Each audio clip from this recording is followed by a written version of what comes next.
her his wife, because in God's eyes, she was his wife. They were under a vow. Jesus came for he shall save his people from their sin. He was a Jew. He came to redeem his people. At first, that was the first thing he came to do. Redeemed his people, so he was under the law. And Jesus was a Jew. Did he really come only for the Jew? At first, yes. And then, as the Jew, we saw that also that the Jew rejected him.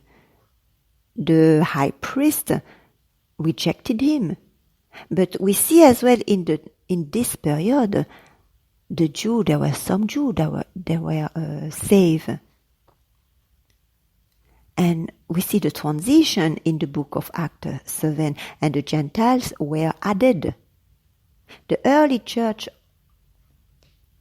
the early church is going to Jew. And then we see the nation of Israel reject their Messiah, and God took the message to the Gentiles.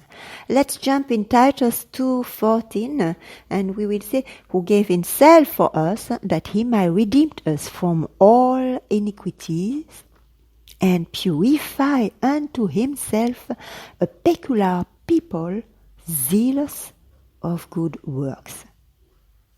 Who gave himself for us? To redeem us. For Jew and Gentile. He came to save, to redeem. Let's look at the word peculiar. What does it mean? As some version, I didn't really find this word peculiar, but New Translation took it out as well. And it shows that peculiar was replaced with peculiar or peculiar. That wasn't really clear. So if you have it, please. Romans 3:23, we look what it says about Jesus. He came to bring redemption, and how did he bring back this redemption? How did he do that?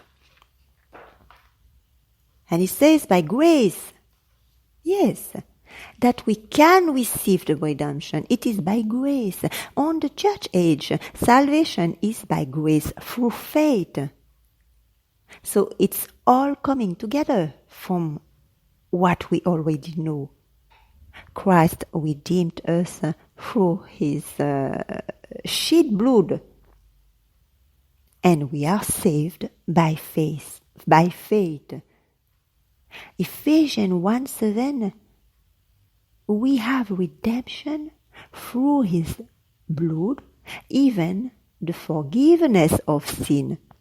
It's all the blood, all that redemption that Jesus gave. He came to redeem, made of a woman to redeem.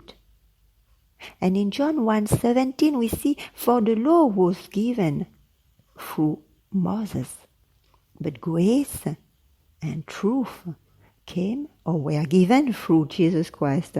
Here is the grace. Here is the grace. Born of a virgin, made of a woman, under the law, the fulfillment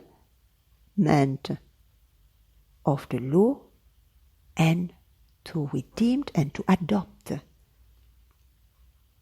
Jesus has fulfilled the law. He came to redeem us and to adopt us. The law came by Moses, but grace and truth through Jesus. We are today still confronted to people that want to stay under the law. It doesn't make sense. Grace is the only things we are under, and we are free. Why do you want to go back to that? We are saved by grace through faith and the blood atonement of Jesus Christ. Grace and redemption are through Christ Jesus. The law has nothing to do here. No, the law is dead. Grace and redemption are through Jesus Christ. Galatians 4 clearly says that before the law, no one was adopted by Jesus Christ. It's after, when Jesus came and set up a new system of salvation, which is by faith and not by works, that then we see the adoption. And then that's so interesting, because the word adoption only shows up only 5 times in the Bible. And every time the word adoption shows up, that's in Paul's epistle. Paul, what does it say about Paul? Paul, apostle. That's the first book of Galatians, Galatians 1:1. Paul, an apostle, not from man or by man, but by Jesus Christ and God the Father, who raised him. Him is Jesus Christ, not raised Paul, but who raised him from the dead. We see here this word adoption. No, that was just an accolade to remind you who is Paul. And Paul is our apostle for today, and clearly says and demonstrates so many times in his epistle that we are not under the law, and we go in this transition period with Act 7, then Paul first teaching to the Jew and then going slowly to the Gentiles, but Paul go first to the Jew and then to the Gentiles, and God gave him and showed him the true gospel of Jesus Christ, wrote in 1 Corinthians 15:1-4.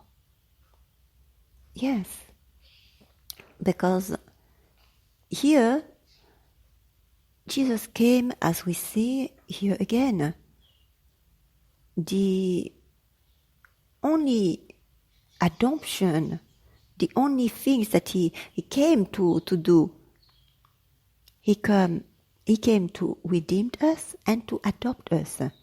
Then let's see what it is exactly, this adoption, because the word shows up 5 times in Paul's epistles. And the first time is in Romans 8:15. The second time is in Romans 8:23. Then Romans 9:4. Then Galatians 4:5. What we see here, we are in this chapter now. We are right here. And the 5th time is Ephesians 1:5. Then this adoption applies to 2 things. And this is what we will see next time. I'm Brigitte Balmy for Paracletos. Nice to have you here. Thank you for being with me today and interesting questions. And we will see all of this next time. We will continue Galatians, the book, verses by verses, chapter 4, 1-5. We will start right away by verse 6. Thank you. Bye.